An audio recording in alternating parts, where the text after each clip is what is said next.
Good evening, everyone.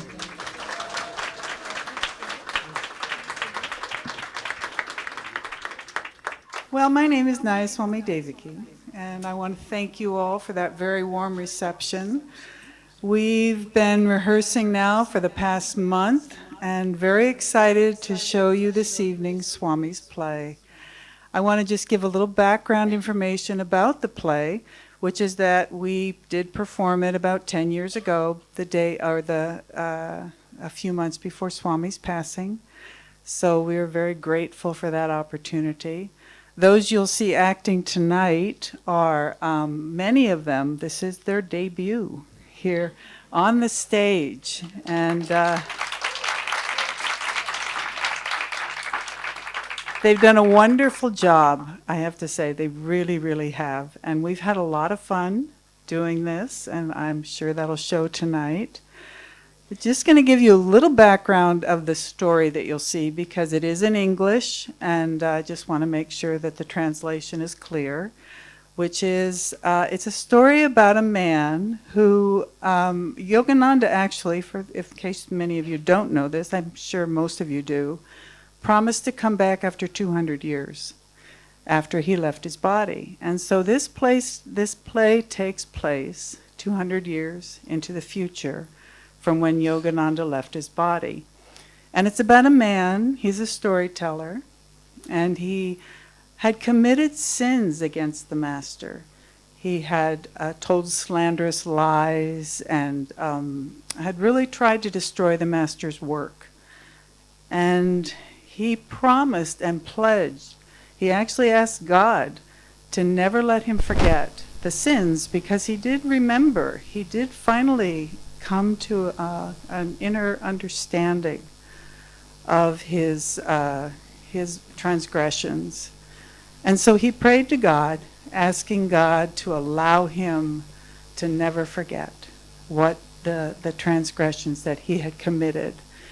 And he spent his life wandering, telling stories about the master, trying to draw people to his work, to the master's work. And he comes across a band of truth seekers. And the story takes place in the Himalayas. And without further ado, that's all I'll say about it. It is The Jewel in the Lotus by Swami Kriyananda.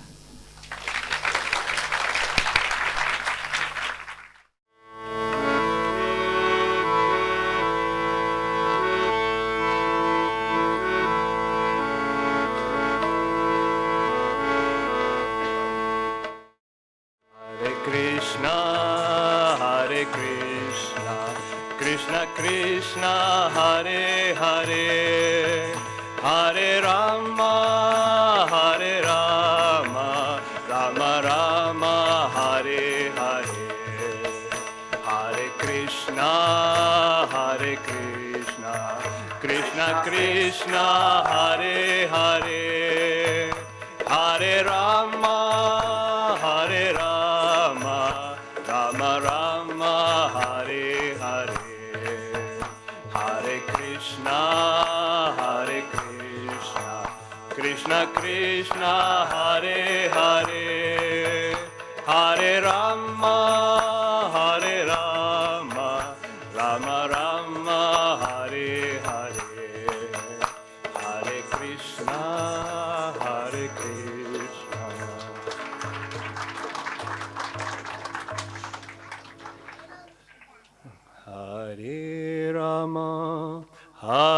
Rama Rama Rama Hare Hare Hare Krishna Krishna Krishna Hare Hare Hare Rama Rama Rama Hare Hare Hare Krishna Krishna Krishna Hare Hare Hare Rama Rama Rama Hare Hare Hare Krishna Krishna Krishna Hare Hare Hare Rama Hare Rama Rama Rama Hare Hare Hare Krishna Krishna Krishna Hare Hare.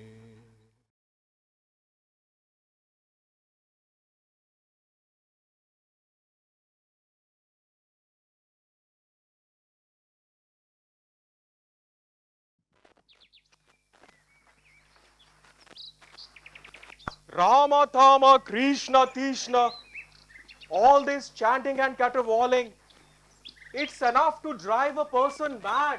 To be mad with God. Yeah, mad, that's what I said. Mad, these people drive you. Come here, boy. Come, Kanta. It will soon be dark. And if we go any farther escaping those maniacs in the village, we'll only be risking our lives. Breaking trails where no civilized man ever trod before. But dear, this is a well-trodden path. Our people often pass this way. I spoke of civilized human beings. Would you call these villagers civilized when they can revel in such bedlam? Fine situation this, where virgin wilderness can seem almost tame by comparison to our so-called civilization. They're singing to God, dear.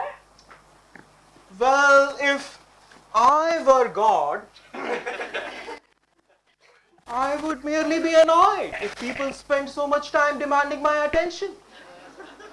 Tell me, how would you have felt if Narayan here as a little boy pestered you night and day with his cries of Mama, Mama?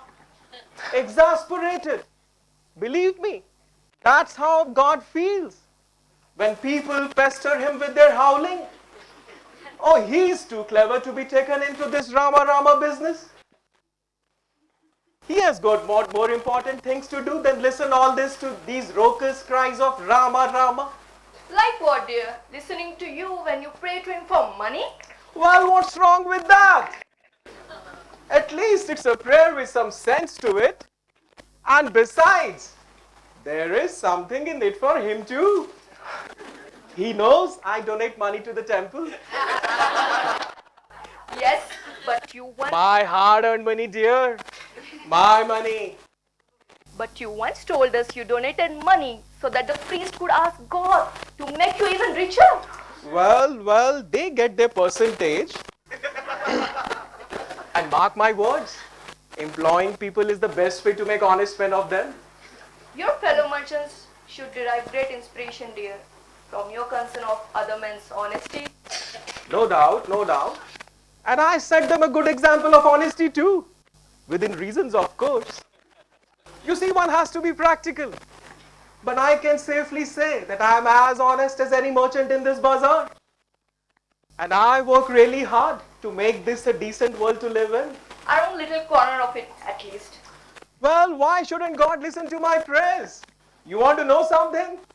I'll bet he's grateful to me for all the money that I give him. Father, he already has all that money you give him. How can donating it to the temple make him any richer? Oh, don't be naive, boy. I am older and a great deal wiser than you. Believe me, temples won't exist if God didn't have a pretty sharp eye for profit. The divine merchant, that's how we the wise see him. Giving only as much as he gets. Oh, he's too clever to be taken into this Rama Rama business. Just look at it this way. What are these empty-handed devotees giving him in return of good solid value? Rama Tama, he is no fool. He respects a good deal. Cash on the line. Dearest, true devotees would never want to make deals with him. Ha, the more fools they. But the scripture says that. Scriptures? Haven't you heard that even devil quotes the scriptures? But the scripture says that all God wants from us is our love. Dear, don't go subverting the values of a fine ancient family in front of our son. Why do you think I have brought him here? For the fun of it?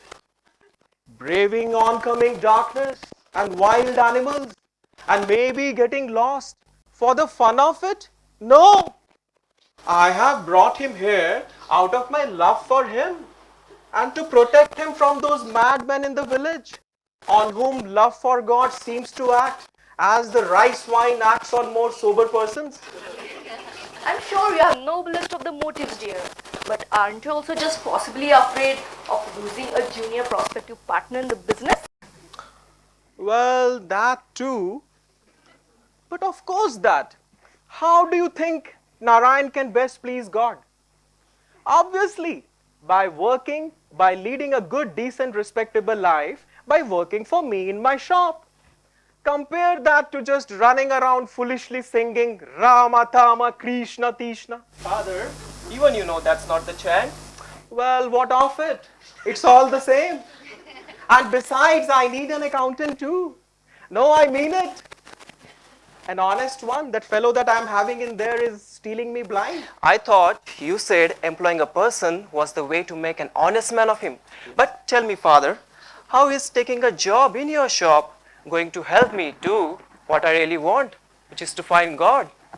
How is it going to help you? Did you hear him? He's asking how is it going to help him? Here I am preaching lofty truths to you. Ever since we have reached this God-forsaken wilderness, and you ask me how working for me in my shop is going to help you find God?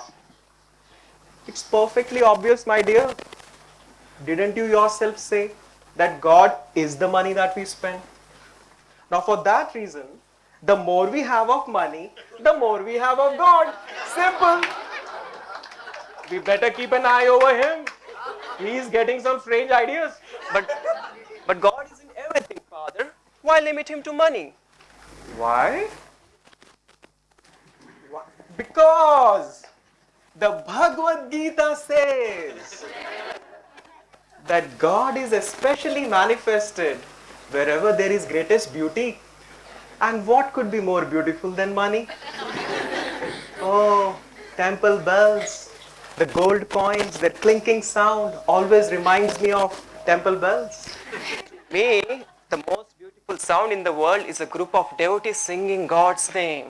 Don't you think our boy might have worse notions than that, dear? Oh, it's plain. I'm outnumbered. I think I should hire a bodyguard to protect myself from these unceasing aggressions.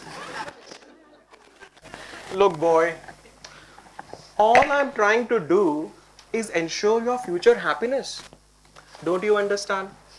The time to see God is when you are old, financially secure, and have nothing better to do.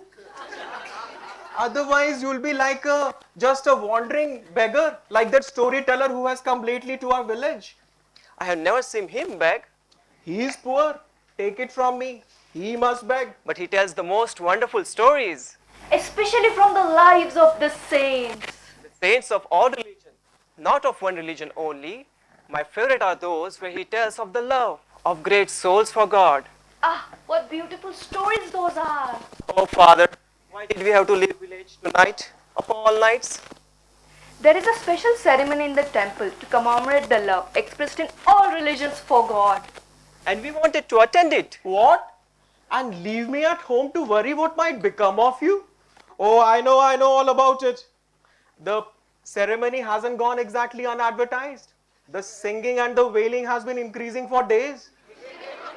And what you call the love for God, the beauty of singing God's name. Tonight the singing has reached such a peak that it reminds me of a tribe of cats on a wall. And the party isn't even scheduled to start for another hour and a half. Oh, it's too much to expect from a sane man to be around when that kicks off. Father, can't we just accept that we have a different taste? Tastes! It's not a matter of tastes. It's a matter of principle. If I must be frank with you, boy, I'm afraid of that storyteller corrupting you. Oh, there is witchcraft in the air tonight. I even saw that old Gupta Sahib giving a paisa to a beggar. Oh, I didn't like it, I tell you. There is something very wrong. And I put the blame on that storyteller. Nothing's been the same ever since he arrived. But dear, at least you can't accuse him of corrupting anyone. Why not? When he sings and chants and talks so sweetly, our customers leave our shops. And why? Some weak-minded shopkeepers, they also go with them. Before you know, the whole village will disintegrate. Rama Tama Krishna Tishna. Ish! Cats on a wall. From now on, cats howling will always remind me of God. Thank you, Father. Oh, in his gentle ways, he is as hard-headed as I am. But tell me, what if everyone starts following the storyteller? I can think of worse possibilities.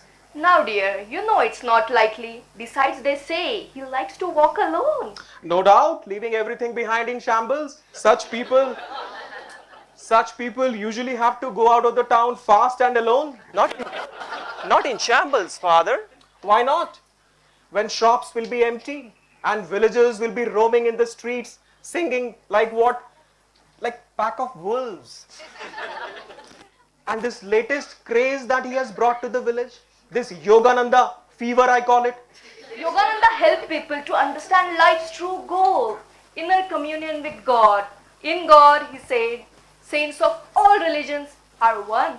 The storyteller loves Yogananda for that great master's love for God. Is that so bad? Bad? Can you, my own son, seriously ask me that question? Yogananda's whole life was based on a lie. A lie? Look at it this way. When you pay your good, honest, hard-earned money for something, you see at least what you're getting. A shirt maybe, a brass bucket. But this Yogananda claimed that God is even more real. Can you get this? Even more real than a shirt and a bucket. Now I ask you, what incredible nonsense. You can't even feel God. You can't see God. Tell me, what color is he? You see, it's all right that some of us talk about God vaguely, but I think Yogananda overdid it.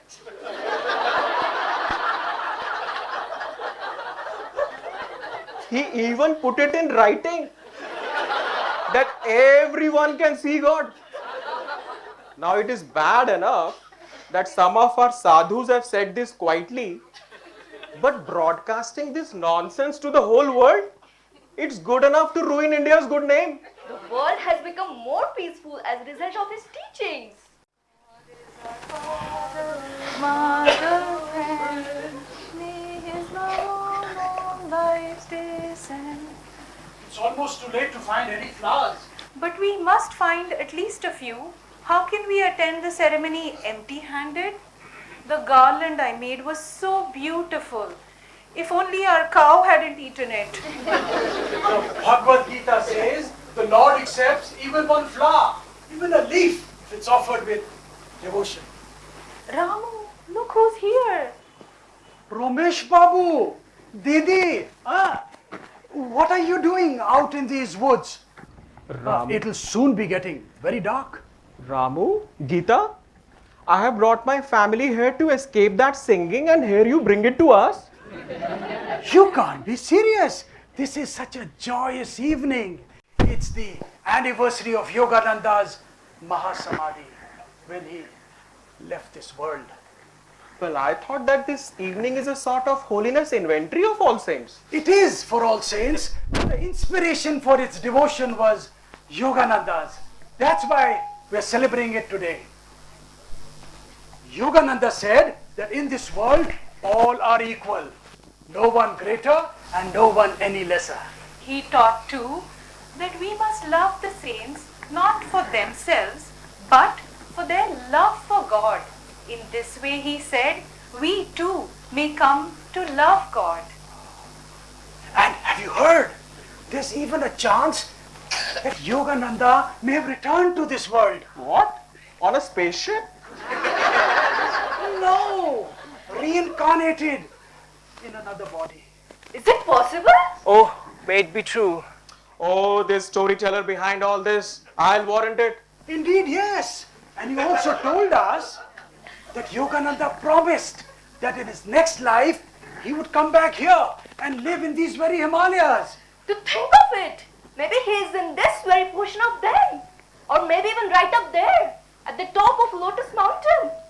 How my heart has grieved ever since the storyteller first told us about him, that we couldn't have lived 200 years ago when Yogananda lived. Our lives are so full of littleness.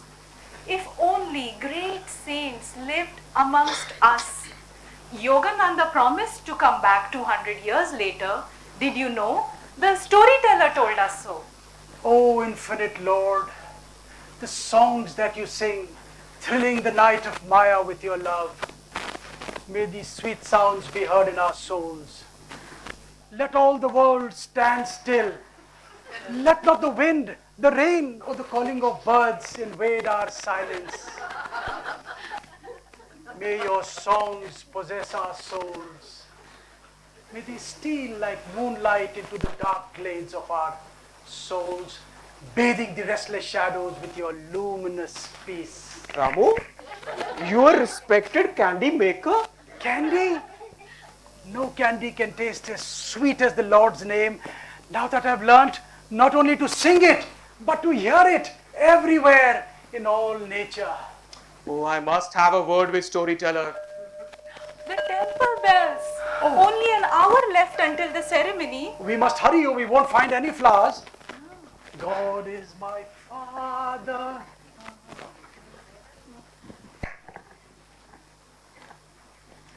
Peace be with my friends. Peace also to you, friend. Come back, Ramu. Friend, what are you doing up here? Aren't you leading the service in the temple tonight? Not tonight, friend. You have priests to fulfill that function. I am not a pujari. Ah, look, I found some. Storyteller. He says he won't be joining us in the temple tonight. But why not? It is because of you that we are having this service. Because of me, perhaps, but not for me. It is for your inspiration that it is being held. I have done my share in leading you to that inspiration. But can't you at least join us? It would mean so much to everyone here if you could. God will be there, friend, in your chants, in your meditation. During your inner communion, I would be merely an intruder. Intruder? But it is through you that we have learned to love God. It is through you that we have learned to love all saints. It is through you that we have learnt of Shri Paramhansa Yogananda. It is through you that we have learned the very meaning of life.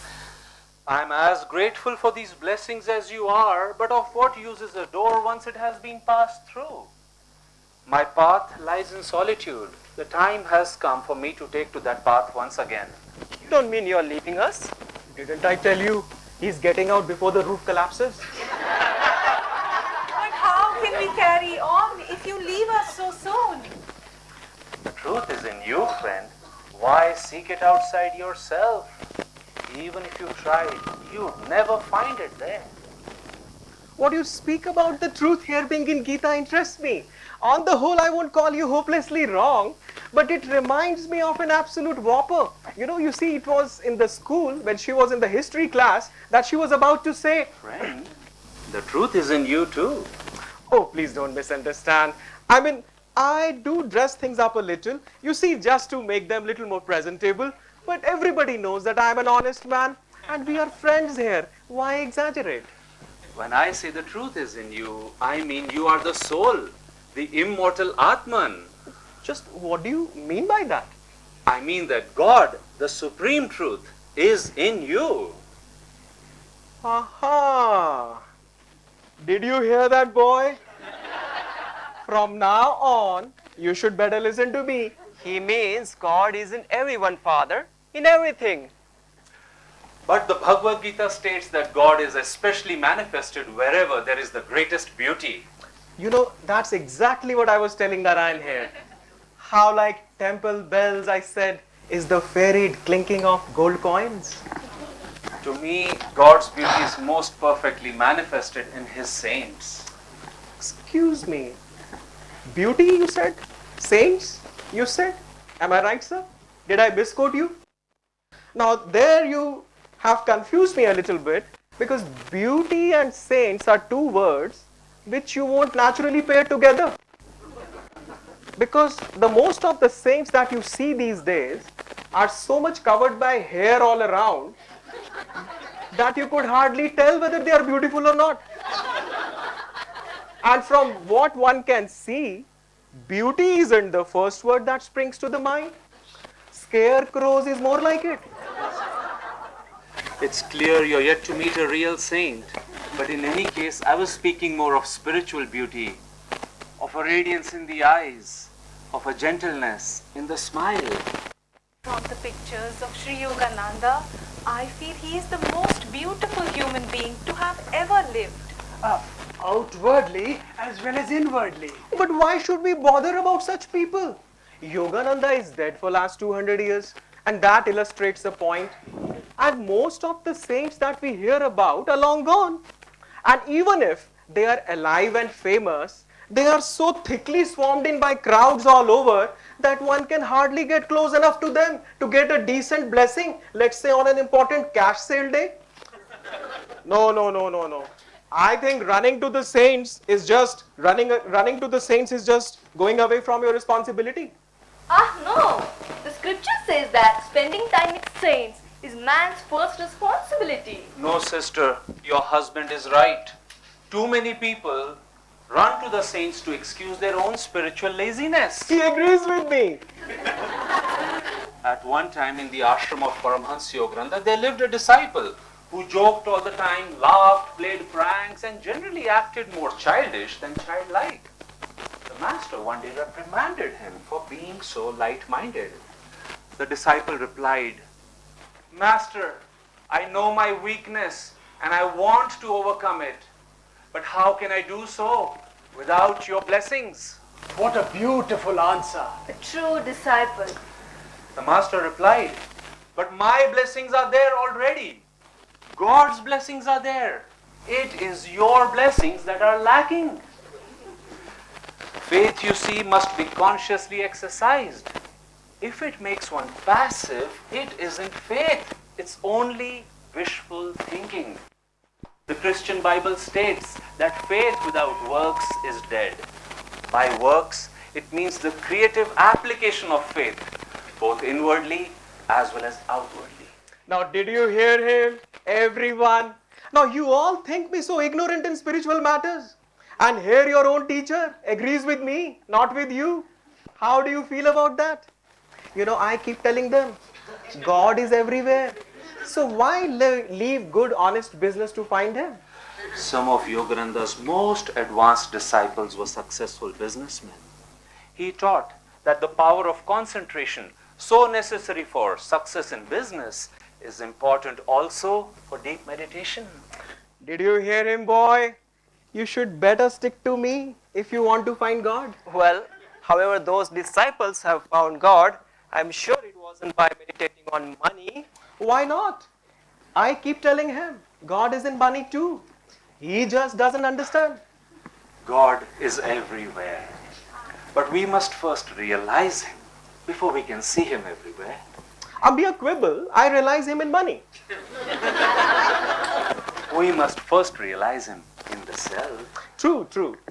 I realize within myself that what I like is money.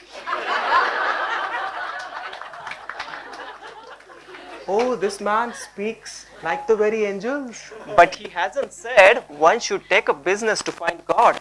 He only told us whoever we are, God can come to us if we devote our present abilities to seeking him. Well, one must expect some minor differences even among the wise. But in the main, we are agreed. This wise storyteller and I, we both say that God can be found in business. Now, the method is secondary. Friend, why are you leaving this village at this late hour? Come, spend the night at our house. Leave by the daylight if you must. Otherwise, you may miss your path. Thank you for your kindness, friend. But many long months I have walked these mountains alone. Their solitudes and their darknesses hold no more terrors for me. As for paths, I hold to none. What I am seeking must be found far from man-made trails, But we know these parts at least. If what you're looking for is anywhere around here, perhaps we can help you find it. Thank you, friend. But my quest is a private one. I must pursue it alone. You have often spoken to us of going on alone. I too sometimes feel drawn to such a path. But yet in your talk in the village, you have also stressed a man's need for the company of saints. How is the value of solitude be reconciled with this need to depend on others? A bedridden patient needs a doctor not for something else to depend on besides his bed, but because the doctor can help him get back on his own feet. I see. Then the company of saints is helpful only until one has learned to walk alone? Yes and no. The more you go within, the more you find their blessings inside yourself. Thus, you depend less and less on their outward company. Still, however, you keep their company always in your heart. But which is more important, seeking the company of saints or the company of God? Of God, surely. But please ask yourself, do you know God? No. How then can you keep his company? Don't you see? By concentrating on the saints who do know him, you attract their state of consciousness. Still, of course, it is God alone you should seek even in their company. To want anything less in their company is like digging for granite in a gold mine. There is a point that sometimes puzzles me. God, they say, is everywhere. In that way, it seems we should seek him in every flower, every tree, in every wayside shrine, and yet they say God is one. From that standpoint, should we see only him and not love him through his manifestations? Which is the better path? Both ways are good if it is the one God you are seeking. The most important thing for the devotee, however, is to be freed from delusion. And what is delusion if not attachment to that which is not? The Lord hides behind his creation. Nature is real in that it expresses him. Yet nature is our natural focus of awareness. It is easier to imagine God through the forms we know than to deny them altogether. Granting this fact, it is good to meditate on the lives of saints. They at least are more conscious of the dreamer than the inanimate objects. It is good to meditate on their lives, but it is better to follow the guidance of only one of them. That is why the scriptures stress on the need of a guru, a personal guide to the infinite. So is that why you speak so much about Paramhansa Yogananda? I assume the saints all own stock in the same enterprise. Is it possible for any of them to corner the market? Is it? Not this market. It is too big for any corner to hold it. Yet, I myself found the guide I was seeking in Sri Yogananda. I speak of him as one would refer to a mountain if he wanted to illustrate the principle of height. One needn't use many mountains to illustrate the same principle. Yogananda was tall then, yeah? Not physically, but spiritually speaking, he was a giant. Though I speak of him especially, I emphasize his teaching that other free souls, messengers from God into the dark prison of this world, have been fully as great as he. That is why this evening's celebration of his Mahasamadhi is dedicated to all saints. There is no rivalry in God. Yet I love Sri Yogananda. His life was such a perfect balance of mystical vision and practicality. And his message, more than that of most spiritual masters, was to the whole world. My love for him is far more than personal. To me, he epitomizes the greatness of all saints and the potential greatness of all men. I'm finding a bit difficult to visualize a spiritual giant. Won't you please tell us a bit more about him by way of illustration? Oh, please do. But I may yet have far to walk this evening, and you all have a ceremony to go to. Just think of how many stories I have told you already. But Romesh hasn't heard them. And would it be fair to leave even one humble seeker uninstructed? You know, Gita is right. Humility is one quality I'm always very proud of. You know, whenever I see anybody poorer than myself, and by the way, that is everybody in the village, then I think for the grace of God and a little bit of skill on my part, go I. So we have something in common. Please stay a while, and that way I would like to understand the spiritual giant better because you deeply respect him. Oh, please stay a while. Very well then. I'll stay just a little bit longer. No time is wasted, certainly, that is spent in talking of Sri Yogananda.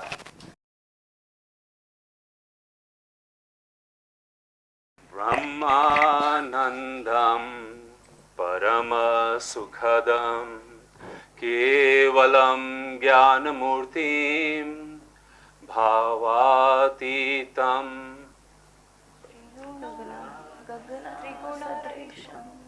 Tattvamasyadilaksham Ekam Nityam Vimalam Achalam Sarvade Sakshi Bhutam Bhavatitam Trigunarahitam Sadguru Tvam Namami.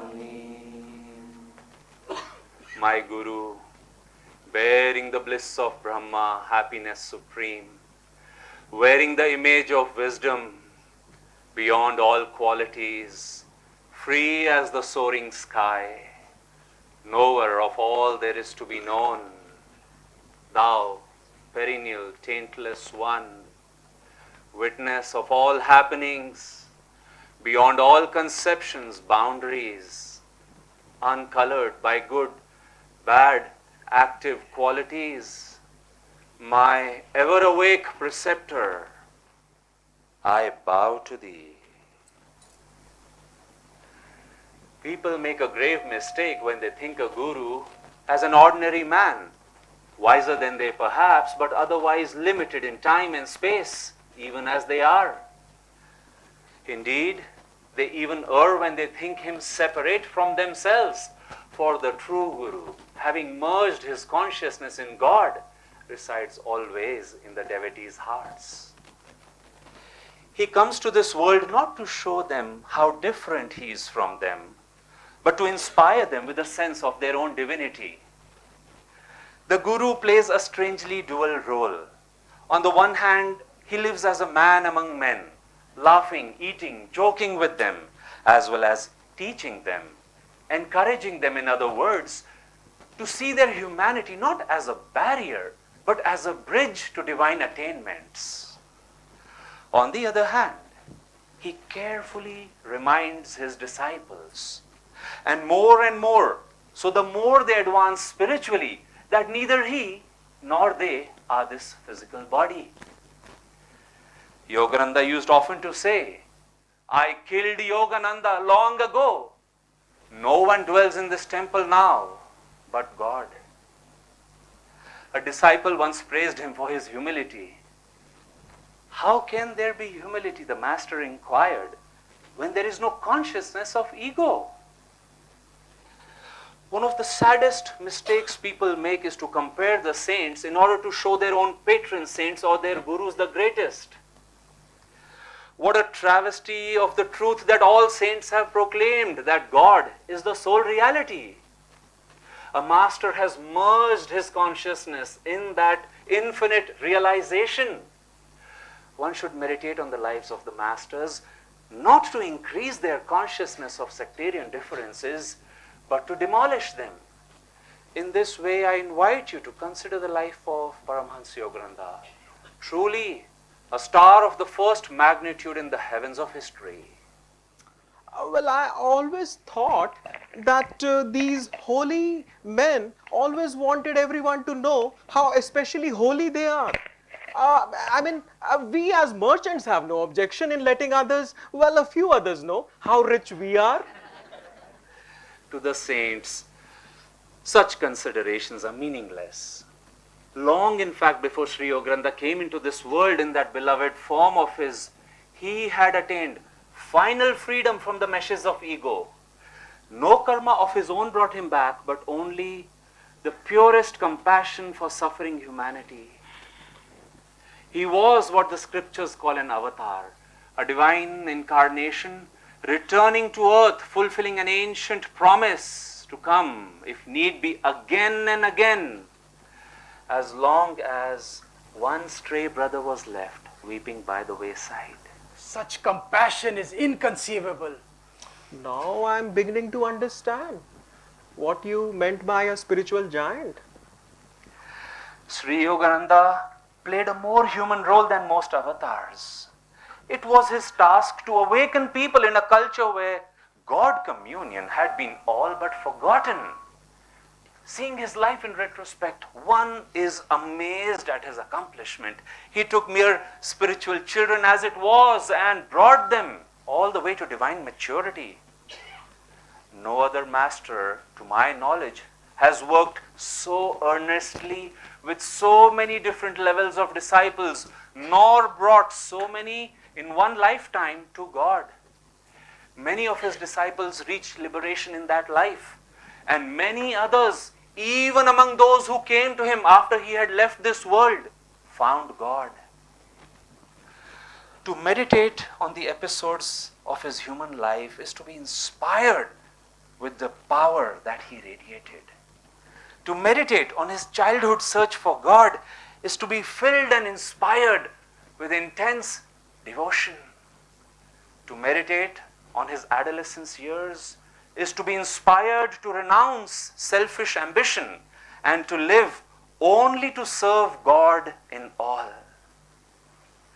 To meditate on his early years of ministry in the West is to be filled with the great Guru's energy and joy.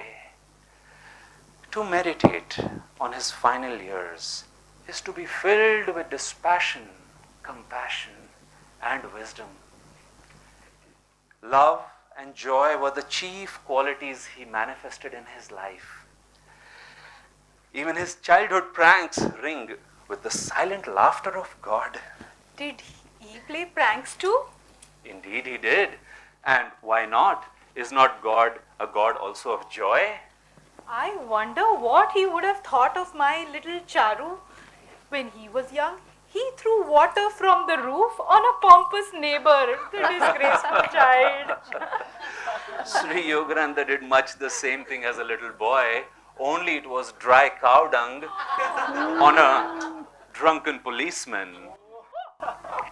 So, you may have a saint in that delinquent monster of yours yet, but it pains me to remind you that your so-called pompous neighbor on that inauspicious occasion was my humble self. I've completely forgotten. Oh, Romesh Babu, please forgive me. All right, all right. I only hope that this saint of yours has some more sober moments too.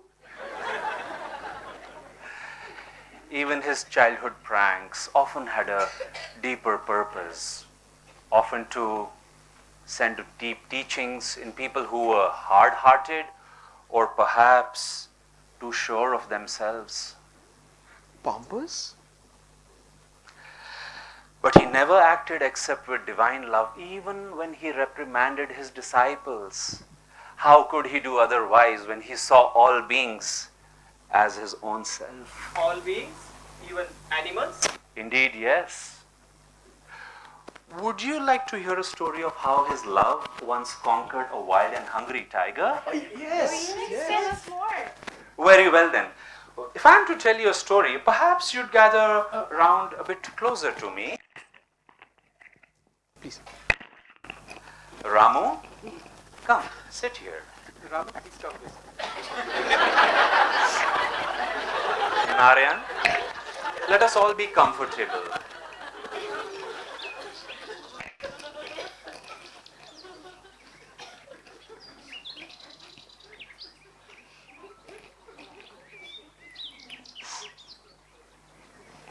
How did he conquer the tiger? Was it with a magic mantra? I've heard great yogis possess such powers. No, sister. His was the power of pure love. Once in the company of a group of youngsters, he hired a driver with a cart pulled by a pair of cows. At the driver's suggestion, they went deep into the heart of a nearby jungle. Unknown to the master, this part of the jungle was the haunt of large and ferocious tigers. As night was falling, they found an abandoned hut with a stall beside it. It seemed like a safe place to spend the night. Leaving the driver to put the cows away, Sri Yogananda ji and the boys entered the hut, and soon they were joined by the driver. Darkness crept deep in those jungle lanes, stealthily like a thief. The day, suddenly timid and afraid, fled for protection towards the vanished sun. The pleasant sounds and calls of sun-loving birds and beasts were soon replaced by the strange sounds of nocturnal creatures. And to these sounds soon were added the terrifying roars of tigers as they hungrily stalked the jungle byways. An hour passed, and suddenly the occupants of the hut heard a rustling and growling nearby. They looked out a window.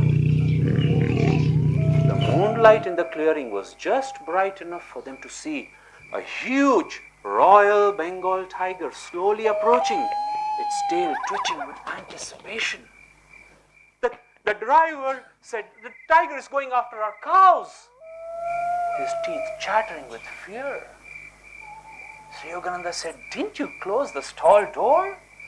The poor man had forgotten. If the cows were killed, they might never get home again.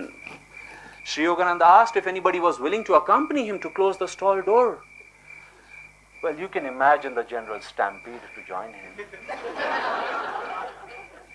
Finding no volunteers, he went out alone into the darkness to close that stall door. For his protection, he took a lantern. However, the moment he stepped outside the hut, a gust of wind came and turned the candle off. The flame went away, and no time remained to relight it. Alone into the darkness, he went. The tiger, seeing this man step between it and the cows, shifted its concentration on Sri Yogananda. A cruel smile played on the killer's face. A hungry gleam shone in its eyes.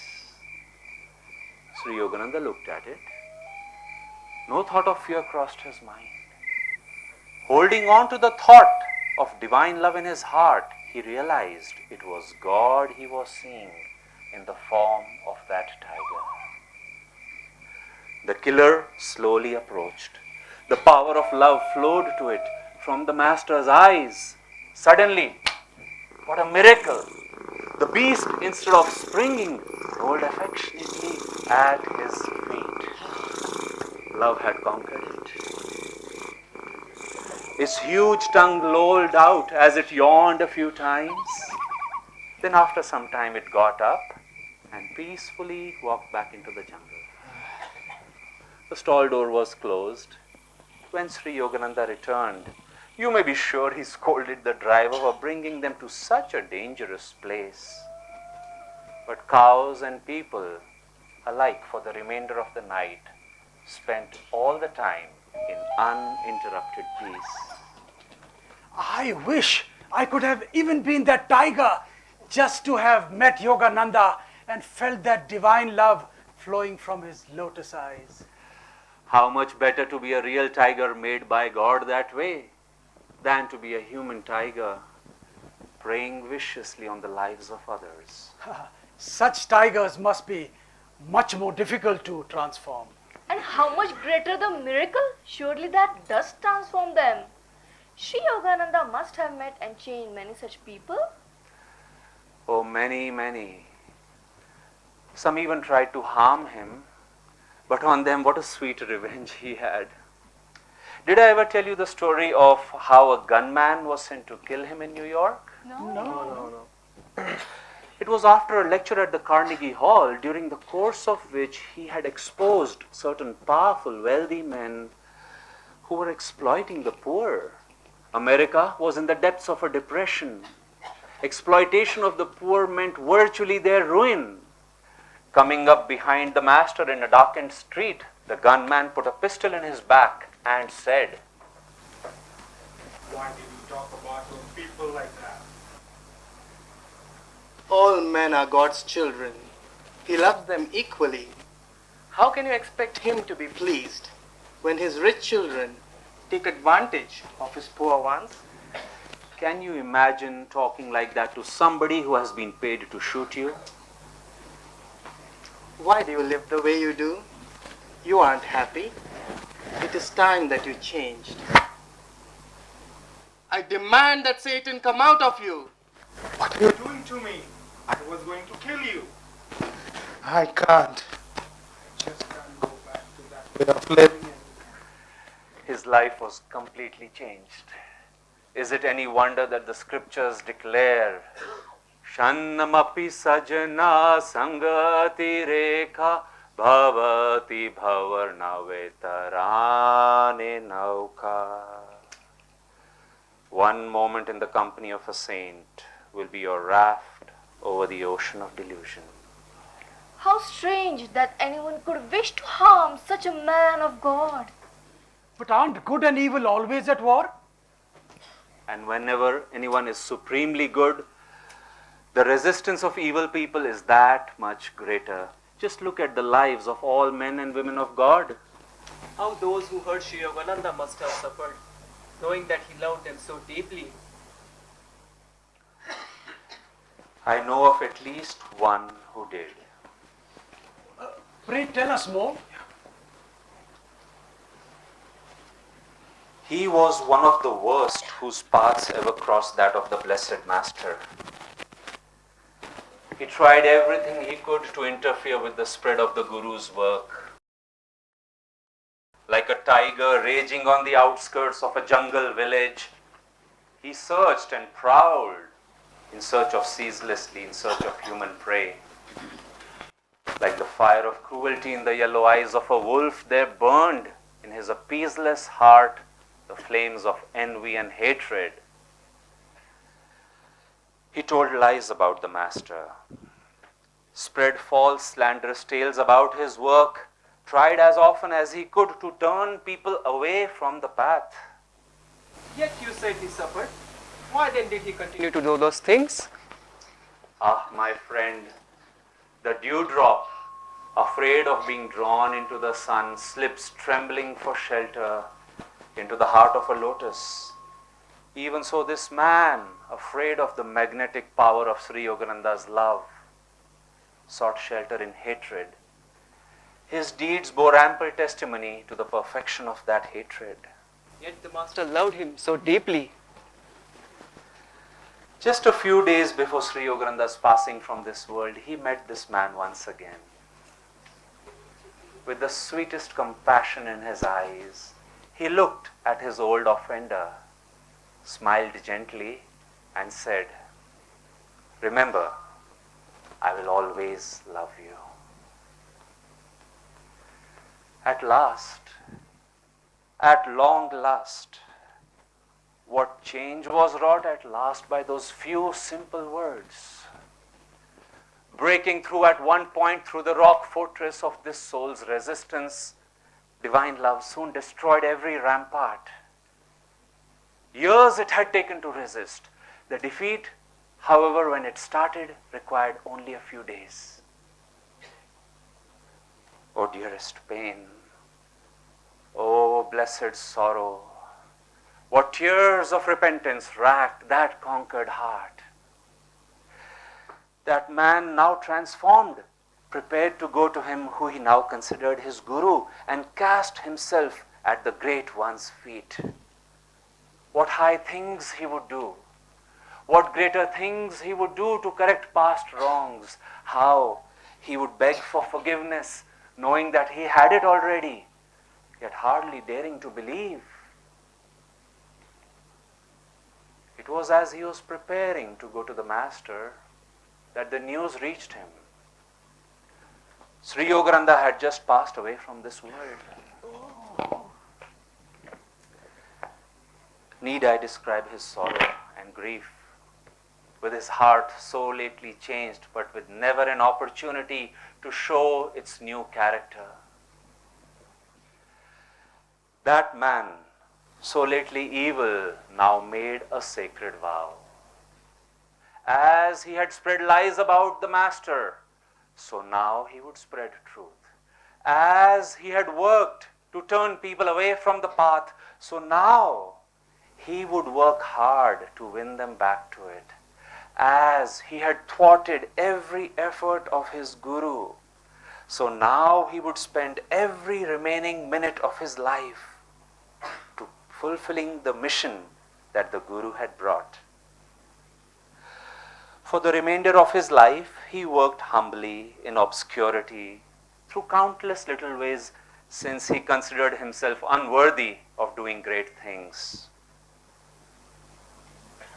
What a beautiful story. It would take a great love to win such a heart. May divine love perfect the conquest of all hearts.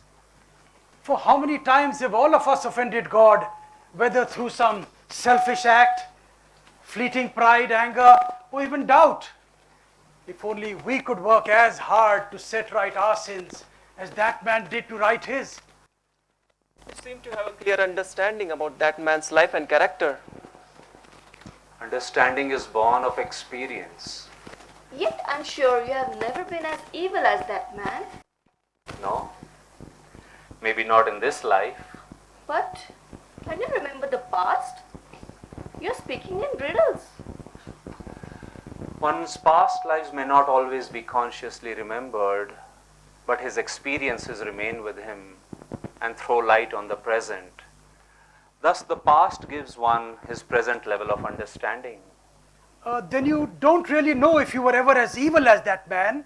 Couldn't your understanding just as easily be rooted in compassion?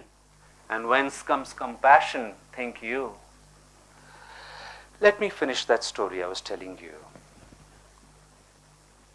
Shortly before that reformed sinner passed away, he sat in meditation one day and prayed to God in the form of his Guru. Master, he said, I know I am not worthy of salvation, nor even of your smallest grace. Yet I have this humble request to make of you, which you in your love may see perfect or fit to grant me. Grant me the power to never forget my countless wrongs against your sacred self. God usually hides our past lives from us, so we shan't be discouraged by past mistakes and failures. This man's past and prayer, however, was strangely granted. After death and in successive lives, he always remembered that one life of supreme injustice. Though it brought him pain, it also kept burning in his heart the constant resolution to serve his Guru's work. And what joy has come in that service. I ought to know. Are you saying that you... That man was myself. Yourself? What a strange path you have walked. Led first by hatred, then by love. Would that all men could shun the hatred, but embrace as great a love? It is darkness that lends attractiveness to light. It is often through the painful result of sin or ignorance that man grows to love virtue. Friend, when you first came up here, you said you were seeking something. Won't you tell us what it is? Are you perhaps seeking him? Oh, please tell us if you are. You have told us that he may be back. Have you any proof that he is? Why else would you be wandering in these lonely mountains when your life clearly is dedicated to his service? 3 years ago, this very night of his Mahasamadhi, I was attending a ceremony in commemoration of that evening of Samadhi. The temple, lit only by dimly glowing candles, was vibrant with the joy of his spiritual presence. As I knelt to lay a flower before his image, I was overcome with the divine ecstasy. A wondrous vision shone before me. No image of my Guru stood there. Instead, I saw him. Master and disciples were seated on the ground. On all sides of them were steep, snow-covered slopes. They were chanting. Suddenly, he looked in my direction. The same smile of compassion softened his face that had touched it that day so many, many years ago. Come, he said to me, we are waiting for you. The vision began slowly to recede. I saw then the mountain on which those devotees of God were seated, and I knew that I should recognize it again. For 3 years now I have been searching. Nothing, not cold, nor rain, nor darkness has slowed my loving search. And have you found any clue to his whereabouts? None yet, but love shall lead me to my destination. I wonder if we could help you. Could you not just tell us more about the mountain? Who can describe a mountain? I mean, if you could just describe a little bit more about it. Perhaps I could. The top was broken into several small hillocks or peaks. In the center, there was a depression. The mountain top made me think, if of anything, of a flower, like an open flower, like the paintings one sees of a lotus. Lotus Lotus Mountain! The very place we are standing upon! This one? What makes you think so? It's the shape of the mountain, the way you described it. Its top is very much the way you have described. Ah, can it be? It must be, surely. What more auspicious night for you to find it than this one? The very night of his Mahasamadhi. What a beautiful ending to your arduous search. I'm so deeply happy for you. Love has guided us all. It has joined our path with yours. Otherwise, you might have walked on into the night and wandered yet for who knows how many months or years. And we, while living in the shadows of this very peak, might have never known that on the Lotus Mountain lives the jewel of our desires. May you be right. When day comes again, you will be able to see with certainty. Oh, listen, the temple bells. Only 15 minutes left for the ceremony to begin. We better hurry or we'll be late.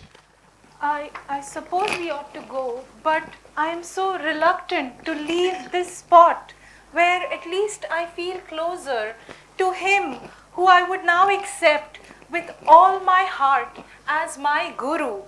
The flowers were picked to be laid before his mere image. How I would love to lay them before his living form. It is late. At least the image is certainty.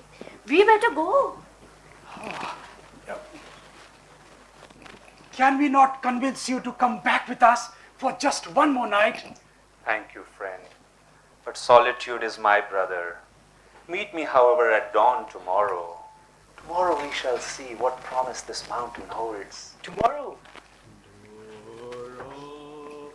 Listen! What is it? The bells, they've stopped ringing. No, not the temple bells. Listen! Don't you hear voices singing? Way up there, high up there in the mountain. I do hear voices. So do I. They are singing the same chant I heard in my meditation that night 3 years ago. Yogananda is up there. Oh, what shall we do now? The flowers we picked were to be laid before his image, but they were for him. Let us go tonight. Geeta, that way is dangerous even by daylight. Our people never go up there. They have no reason to go. Our longing to see our Guru is our sufficient reason. Then I know a part of the way even by night. The moon will take us part of the way, and our love will take us the rest of the way. Our love will be a brighter lantern than the sun. And God will give us all the strength we need. Will you come with us, brother? You see, my Guru Bhai, my brother, it's a very sudden change for me. I do believe in Yogananda now. I believe he's up there. I hardly know myself anymore. But please don't ask me to take a leap into an abyss. I may go up there later on when I grow accustomed to these changes. Tonight, I shall go to the temple. I confess I feel safer with the images. They may look at one reproachfully. At least they won't say anything. Didi, you will stay with him then, I suppose. I am his wife. We both go together. But perhaps in time we both can join you. In the meantime, what joy is my lot. I came here in bondage, afraid to do more than whisper my love for God. I live now with husband who loves God and who shares all my deepest dreams. What more could I ask of life? Narayan, All my life, Father, I have longed to find God. He can be in money too, as you say, but the storyteller tells us he can be found quickly through a guru. Would you mind terribly if you lost your prospective junior partner? I want to join them, Father. Life has no other meaning for me anymore. May I have your permission to go? Go, son. Would that I were as free in my choices as you are.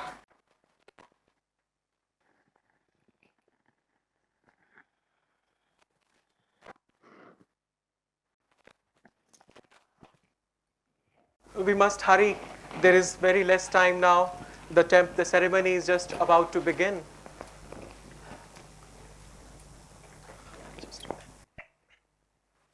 Friend, how can I thank you? You have transformed my life. My heart was like a stone, and now it is like a flowing fountain. May peace be ever yours. God is a father, mother, friend. May his love on all lives descend. won't you come with us, friend? Thank you, friend, but I would rather come alone. But we know these parts better than you. Love has guided me thus far. It will lead me to my destination. Be it as you wish. But we'll meet again, my friend, at the Master's feet. God is...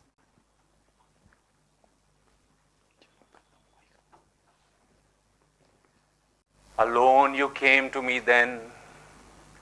Alone I want to meet you now. My long exile has ended. You have called me to sit with those other blessed ones who love you. How can I express my gratitude? There are no angels singing from the clouds tonight, no galaxies of saints to brighten my private celebration. The words, as plain and humble as it was this morning. But what angelic joy sings in my heart. Even the stars are dancing, and the trees, like saints, wave in blessing and nod with shining sympathy. My heart is too full.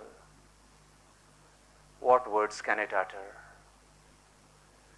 Only silence can express the joy I feel.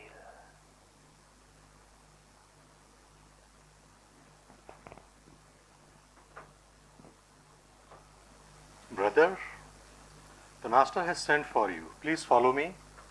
I am coming. But what about those others who have gone seeking him? They too will reach the Master tonight.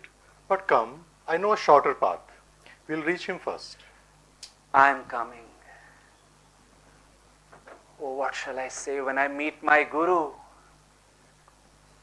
Oh, can my heart contain its joy? I shall look at him, this time with tears in my eyes, and I shall say, I love you always.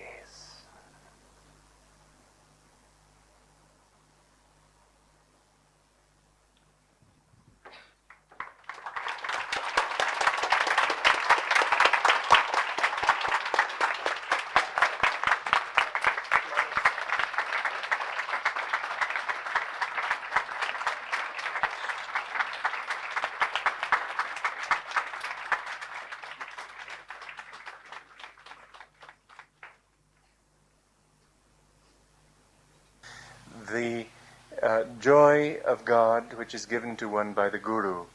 And, O Guru, giver of this joy, I bow to you. The lotus on the water in a wind becomes very restless, and even so, the mind on the waters of this world is restless. But one moment in the company of a saint can be your raft over the ocean of delusion. So the words, one of the wonderful things about these Indian songs is the subtlety, the depth, the wonderful poetry of them.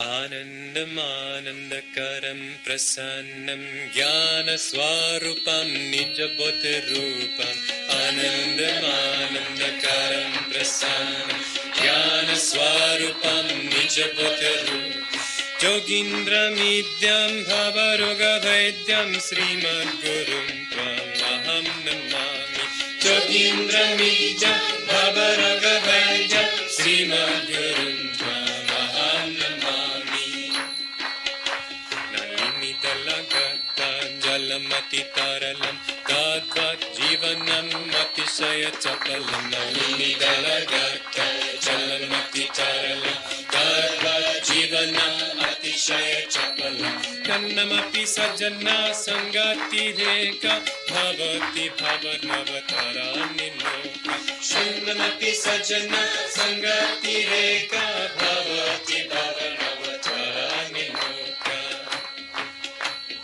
Anandam Anandakaram Prasannam Jnana Swarupam Nijabodha Rupam Anandam Anandakaram Prasannam Jnana Swarupam Nijabodha Rupam Yogindra Midyam Bhavaroga Vaidyam Srimad Gurum Tvam Aham Namami Yogindra Midyam